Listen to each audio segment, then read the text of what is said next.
Hello everyone, and thank you for attending this presentation. Today I will be talking about security and privacy of blockchains and not in blockchains. I will talk about the architecture of Ethereum and Monero, and how security and privacy are handled in these blockchains. And I will also talk more in detail about the cryptographic principles behind the security properties of blockchains. So for the outline of my presentation, first I will introduce you to the problem and what are the limitations of the current blockchains. Then I will give you some little bit of an introduction to elliptic curves and commitments, because they are the backbone of all, if of the majority, or if I can even say all the security properties in Bitcoin, Ethereum, Monero, etc. I will also talk about zero knowledge proofs, the scalability trilemma. I will talk about Sharding and how security is enhancing the scalability through Sharding. Then I will discuss some research directions that I saw in top security conferences like CCS, Usenix, etc. And then I will conclude my presentation. So first, blockchains, as you all know, are transparent, so sensitive data shall not be shared publicly because anyone can see them. We have also, as you might know, like blockchains nowadays, like Ethereum, are not a good option now for microtransactions, because, for instance, if you want just to send $5, you might even spend more than $5 just for the fee to process your transactions. So they are not now for microtransactions because of the increase in fees. And the increase of the fees, of course, it's linked to scalability, and we'll discuss this in more detail later on. Also, we have another problem, which is the size of the data. It's becoming bigger and bigger, and now the size of the Ethereum is 450, more than 450 gigabytes. So now it's became more challenging to run a full node to synchronize the whole blockchain. And here I'm taking a quote by Vitalik Buterin, who is the founder of Ethereum. The best service an individual can do to Ethereum is to run a full node. So of course, if we have large amounts of data, so people cannot really run full nodes, and these are threats to decentralization. From all these problems, we see a need for scalable blockchains, of course, with reduced fees that can support micro transactions, and also there is a need for privacy preserving blockchains, and in our case we'll talk about Monero. So this presentation is about two topics that are, of course, linked. Scalability of blockchain and its security are the same, because scalability is based on the security principles that we will discuss, and also the privacy, and we'll talk about Pedersen commitments and how Monero, without giving a public access to all the transactions, how it maintains a consistent state of the ledger. So first, these problems were addressed by, or were discussed in Ethereum community, and one of the solutions is Sharding. It's the future of scalable blockchains, and this is not only supported by Ethereum, but as I mentioned before, it's also supported in big or in top security conferences. You see papers about Sharding here and there, and I will mention a few, of course. and we'll discuss some of their details. So for Sharding, it's backed up by fast verification, like cryptographic schemes like zero knowledge proofs, gate commitments, etc. All of these keywords will mention them, or we'll discuss them in more detail later on. For the privacy of transaction, it can be also achieved by zero knowledge proofs, and for Monero, it uses Pedersen commitments. So the backbone of the cryptography in blockchain, I could tell you, is elliptic curves. Elliptic curves, they are a data structure that's commonly used in public key cryptography, and I think you encountered this, or you used it either by knowing it or not, but in many security or many websites use, for instance, SSL certificates that leverage on elliptic curves. They have mathematical properties that makes them suitable for creating secure keys, and in the next slide we'll explain why. And as I mentioned, they are the backbone of many security properties in various blockchains, like zero knowledge proofs, like commitments, etc. So for elliptic curve, or the elliptic curves used in cryptography is referred to as elliptic curves cryptography, ECC. In cryptocurrencies, we have like two standardized curves, 25519 and CSP 256K1. The later is used nowadays in Bitcoin. For 25519, it's used by Monero and many other cryptocurrencies.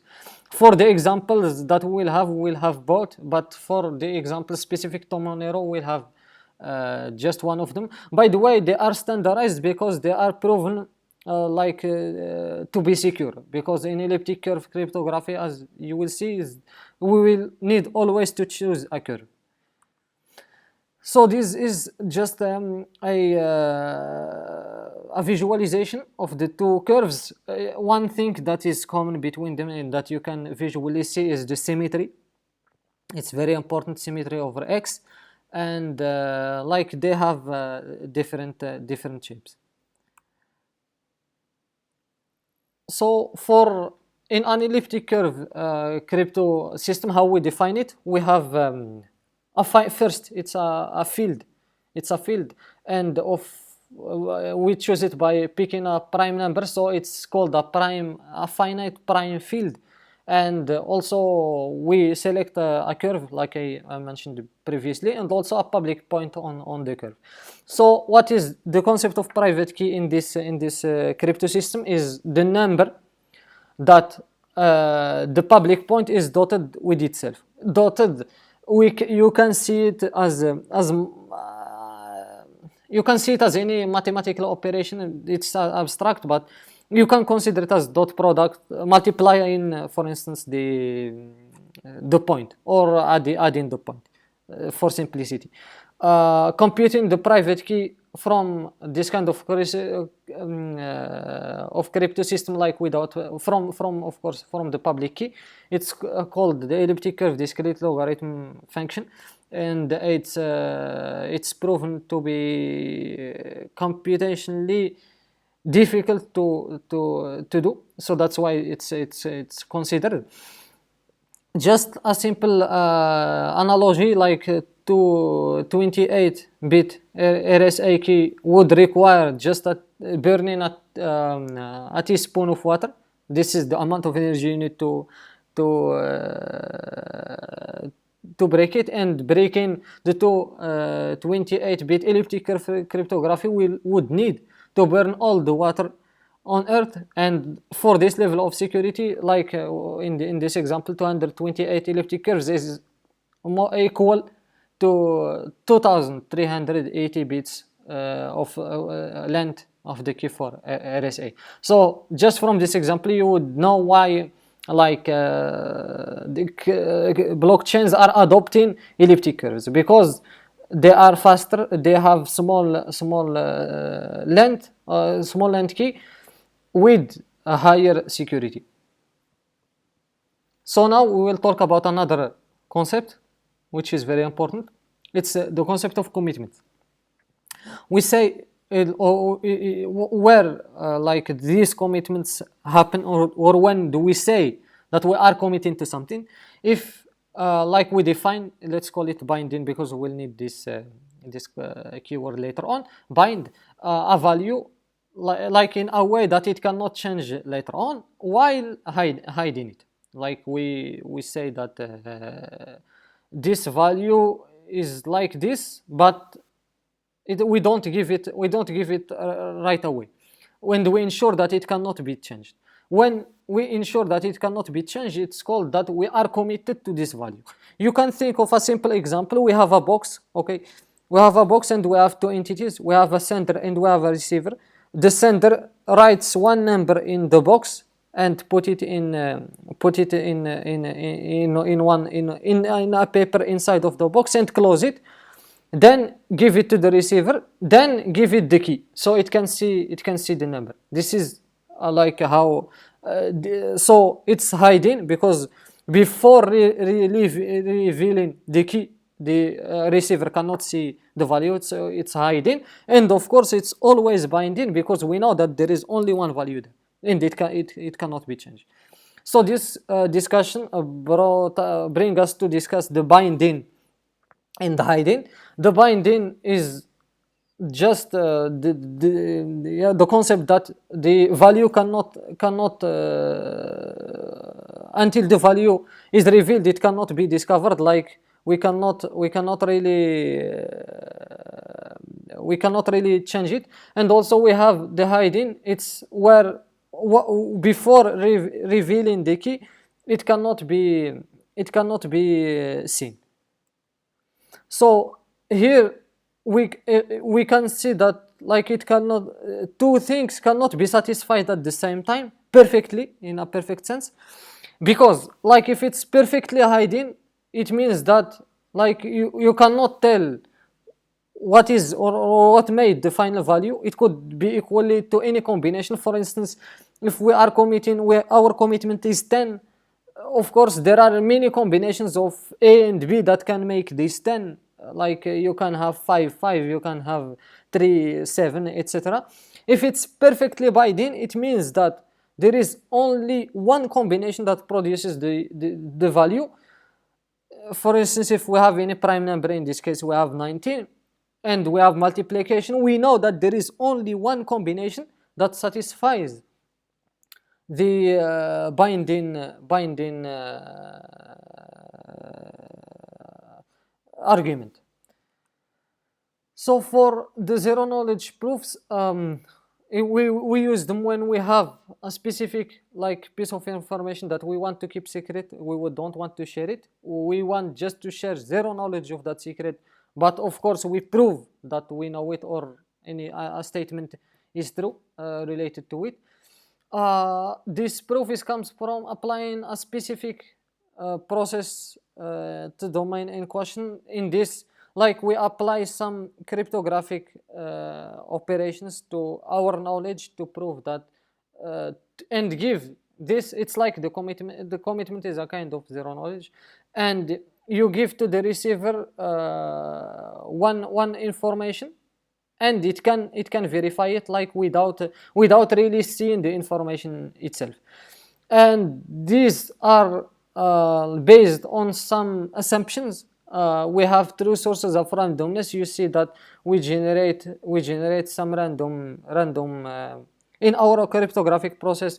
In operations we rely on randomness, on some variables.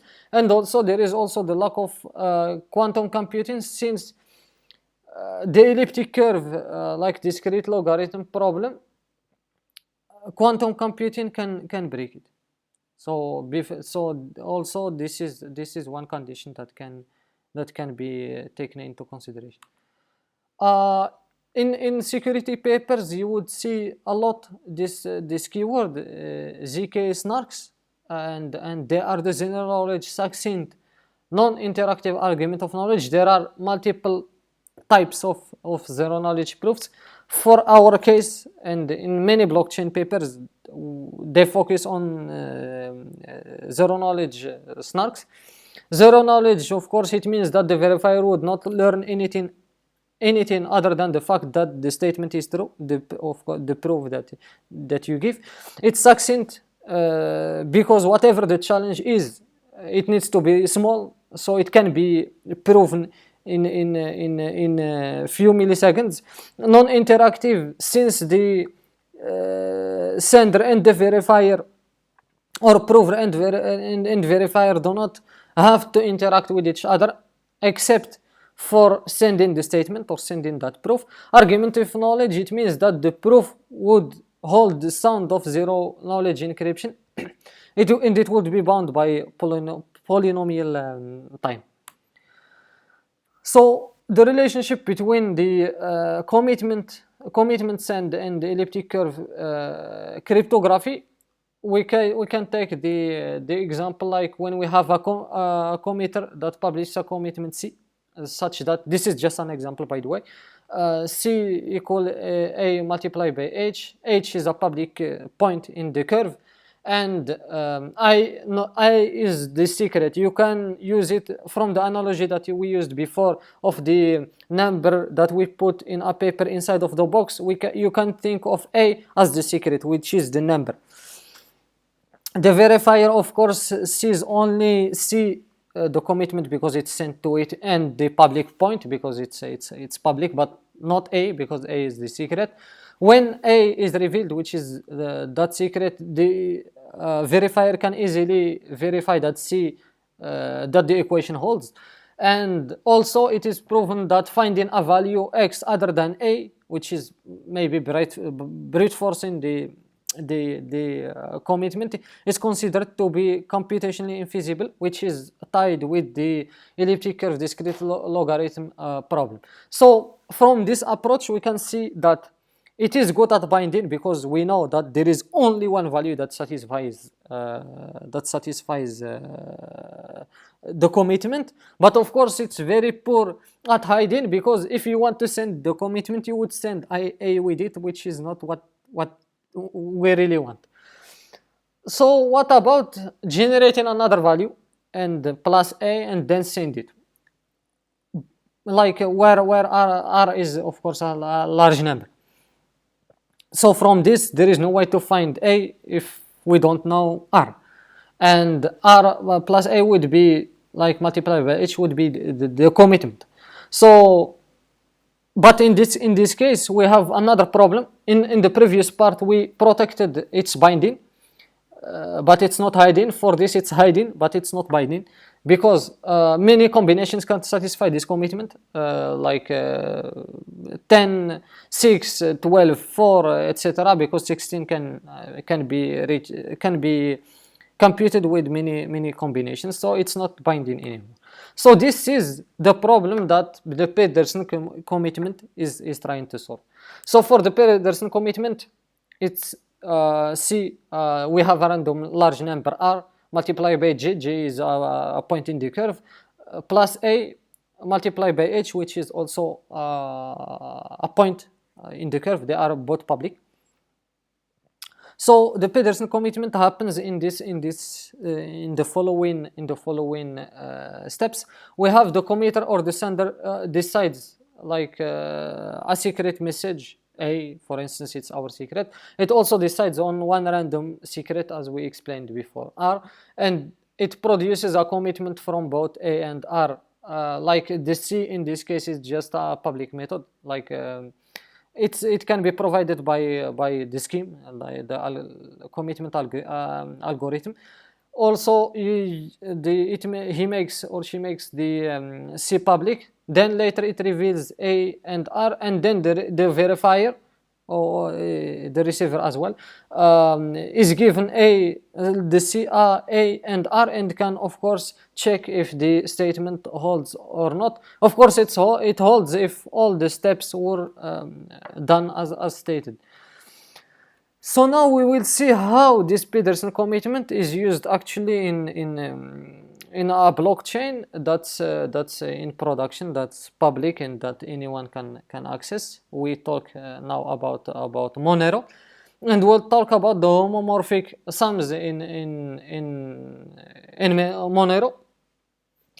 This homomorphic property, as you may know, is just the possibility to perform operations on encrypted values, and it is adapted from the elliptic curves mathematics. For elliptic curve, we have simply like addition of curves, etc., even without really revealing the actual transaction amount. So for this example, you can see the figure in the right. In my right, I have always this problem of right and left. It's right. Each transaction here, as I mentioned before, Monero needs to keep a consistent state of the ledger. So the amount of transactions that are in should be equal to the amount of transaction out. Okay. So for this, it uses, as I mentioned, Pedersen commitments. For the figure, it's public, so you can see the amounts, but later on we'll see how we can verify this without knowing the amounts themselves. So for this, the amounts or the input and output values are hidden from the public view, except for the fee. And the values are only, of course, visible to the sender and the receiver, because they are the ones involved in the transaction. And to maintain this valid state of the ledger, the system should or shall validate that the sum of the transactions of the output matches, of course, the ones in input. So for this, Pedersen commitment is used if you can see each value has its own A and its own R. In other words, each value has its own Pedersen commitment. You can see for the fee, R is still unknown, it's still an X, and will compute it later on. So for the homomorphic sums in Monero, this is just a simple calculation, considering the same equation, R multiplied by J plus A multiplied by H. You compute H is alone and G is alone, and for the X, for the fee, we know that the sum of J's of the input matches the sum of J's of the output. So we can make the difference between them to get this unknown value, which is X. So the sum of the X ins is 144J plus 50H, and also the same thing for the transactions are out. So this is how they are visualized in like the curve. If you remember, this is the 25519 curve, and if you see, they have the same starting point, but of course with different value. You have different points of the curve, but the final value, it's always the same. Okay, even if you see this, it's plus 38 from 28, and plus 44 from 85. Here we move to another problem, or another trilemma. It's not dilemma, it's not two, but it's three. We have scalability, decentralization, and security. We have like scalability, where the chain can process more transactions than a single, of course, legal node. Decentralization is when the chain can run without a trust dependency on a small or group large of centralized actors. Security, it means that the chain can resist a large percentage of participating nodes trying to attack it. From the picture, you see that decentralization and scalability, there are in multi-chains ecosystems. Scalability and security for high throughput chains, transaction per second chains, they are scalable and secure. And also the traditional chains are decentralized and secure, but they are not scalable. So for this we have like the traditional blockchains where like they rely on every participant to run a full node, of course, to verify every transaction. As I mentioned, it's decentralized. Decentralization, we reach decentralization in security, but not but scalability. We have also high throughput chains. They have a small amount of nodes that maintain the consensus, and the other users should trust them. So it's scalable, of course, and secure, but it's not decentralized. Multi-chain ecosystems, they are usually like having like they are decentralized and scalable, but not secure, because they rely on security of all the chains. And if an attacker takes down one chain, this communication will fail. Everything will fail. So it has less dependent on the majority. Like it's just, if I remember one article by Vitalik, and he mentioned that only like in this multi-chain ecosystems, of course they are critical because they are highly implementation dependent, and when something is not formally proven and it's highly dependent on implementation, there are always problems with that because bugs can occur. And just taking down, if I remember well, just 2% of one of the chains can take down this whole communication. So that's why it's not secure. We see here one tweet by Elon Musk, and he says that ideally Doge speeds up block time by a factor of 10, increases block size by a factor of 10, and drops the fees by a factor of 100, then it wins hands down. Okay. But can we do that? By the way, Doge is a coin, it's a blockchain, and it's a coin. So can we do that? We'll challenge this statement by some facts. Yes, we can of course do it, or always increase the parameters and things will be good, but what about decentralization? We know that the current size of Ethereum is 452 gigabytes, and a full node shall run on an SSD hard drive. The bandwidth is not always what is promoted by the internet providers, and a normal or a typical laptop should be able to run a full node, and so the speed is really critical. Also, we know that the blockchain client shall not run 100% of CPU computing power. So the goal here is to allow each or every individual to run a full node without any like special hardware or relying on some supercomputers or something. So with the statement of Elon Musk, yeah, you can always increase this, but you can see that the size will increase again 10 by 10 factors, by a factor of 10. The load, the computing power would again be factored by a factor of 10, etc. So it would be critical, and it would be like almost exponentially growing, and this will be a problem in terms of maintaining it at least in the current format of blockchains.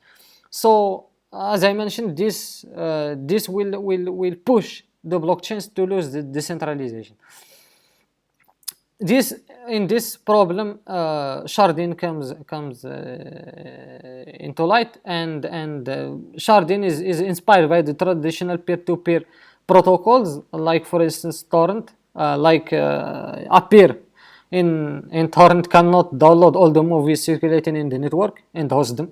Of course, each peer hosts a part of the files, a part of the network. In sharded blockchains, like it's the same thing. Validating a block is not done by all the nodes, but rather it's done by a selected committee through random sampling. We'll talk about it in the next few slides. It is the sharding. It is what Ethereum 2.0 uses, and Ethereum 2.0 is already on a testnet now, and will be available in the beginning of 2020, I believe. For the same concept of sharding, it was introduced by Loy Lu, who is a co-founder of one of the biggest exchanges in Ethereum, and his paper was published in CCS under the title "A Secure Sharding Protocol for Open Blockchain." It uses the same concept that I will explain here, and maybe Ethereum also Ethereum founders got inspired by his proposal. So what we mean by random sampling, like we have in our case, we are talking about Ethereum 2.0, so we have a proof of stake chain. When we have, for example, a large number of validators, let's say 10,000, and we have a large number of blocks that need to be verified, let's say 100. We know that by a fact that a single computer cannot validate the 100 blocks at once. It cannot be done. Also, the solution is to randomly split up the work doing the verification. So a random selected group of validators get like assigned to validate or verify a block, and this randomly selected group at each round, it's called a committee. So this picture depicts how these committees are formed. We have validator set. We have one validator number 0, number 1, etc. We shuffle them in each round, and we put them in committees. So these committees verify the block alone. Okay. So instead of verifying the whole 100 block, you verify a part of them. So when the validator verifies the block, it publishes only the signature, saying that yes, I verified this block. And the other nodes, instead of doing the work and again verify that block, they can verify the signature directly, and it's of course much lighter work. And of course, one of the properties of zero knowledge proofs is that a wrong proof cannot be generated. Like you cannot fake a proof. Like you cannot not do the work and then generate a valid proof. So in this scalability point, we have two things that are separated. We have the validation of the computation and validation of the data availability. You can think of the sharding now as decoupling the computation from the data, and validating the computation is to check if the computation itself was done correctly. Of course, assuming you have the access to inputting to the computation, since it's public. The validation of the data availability, it means that you need to check if the inputs or the data itself of the computation is stored in somewhere that you can download it from whenever you want. And of course, the check-in should not be performed while downloading the whole data, because there is no point of doing that. So and because the data can be large, so we need a way to verify the data without actually downloading all of it. So for the first part of validating computation, we have two things. Of course, I'm talking about under the umbrella of Ethereum. There are fraud proofs. Fraud proofs is where we have two people or two actors.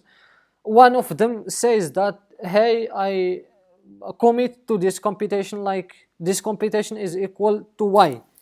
I say that I certify that this computation is equal to Y. Then there is another actor that sees that computation is wrong, maybe, or something.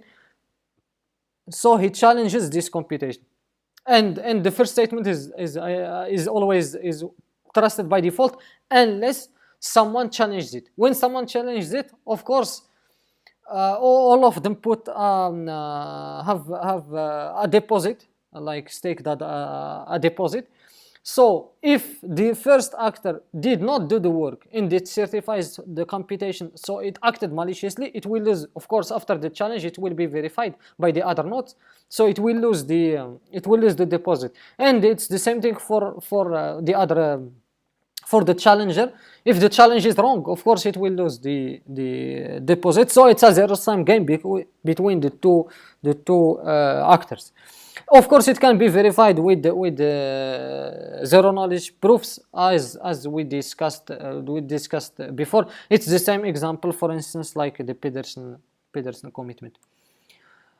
For this data availability, it's a little bit tricky, and it's harder than verifying just the computation. For Ethereum, they use one technique called erasure coding. It's just a technique that expands a piece of data into multiple, like into chunks, other chunks of data. In Ethereum, they went from n to 2n, where like any n of those chunks can be used to recover the entire data. So there is a little bit of replication. And also, instead of trying like to download the entire data randomly, you can randomly select like a number of positions in the block, which means a random like indices in the chunks, and also accept only the block when all the chunks are valid. So for each chunk, you can think of it as there is a commitment for each chunk, and you can select randomly like a number of them, and if you find that all of them are correct, you say that this data is available. So this erasure codes, it just transforms the problem from 100% of the availability to 50%. Of course, if less than 50% of the data, at least one of the checks that you do on these chunks will fail. And this verification can be done, of course, again with zero knowledge proofs. For each chunk, you can verify the erasure coding and Merkle branch for the individual chunks. And there is also one technique used, and it's more complicated. It's called Kate polynomial commitments, and it can do both. I don't want to get like into other technical details of how this polynomial commitment works, just because of the time. Because if they are an independent topic, and they made other like from them they made other data structures to validate the state. They are representing the state differently. They are not basing it now on Merkle trees, but now they are they invented another data structure called Merkle tree. So some research directions and some discussion about some of the problems that this might bring is, since data is decoupled from computation, as I mentioned, some attacks arise. Like when block proposals submit verification, they submit the first part, the signatures, but they do not submit the data. So of course it's technically linked, it's chained, because the blocks are from the point of view of hashes, they are of course linked, but the data is not available, and the block proposals would get the rewards anyway because they have done this work. In the figure in the right, it's a part of my discussion with Vitalik Buterin, who is the founder of Ethereum, and this is to a response to his proposal to mitigate the this attack that I mentioned before. For the whole discussion, you can check the link I will be attaching in the presentation. For our lab, for other applications that we can use, like the polynomial commitments are used for fast verification of Merkle trees, of Merkle roots. When there is a change in one tree, you don't need to go through all the tree, but you can just verify one part of it. Also for the public elections with blockchains, I read this idea just in the Ethereum research, and I liked it, and I think it would be good, and it's a way of thinking about how to use or how to apply these cryptographic advancements. One of them is public elections with blockchains where the votes are computed locally, but the verification is done publicly by smart contracts. So instead of having putting pressure on the smart contract itself, everything can be done off chain and verified on chain, and the state would still be consistent.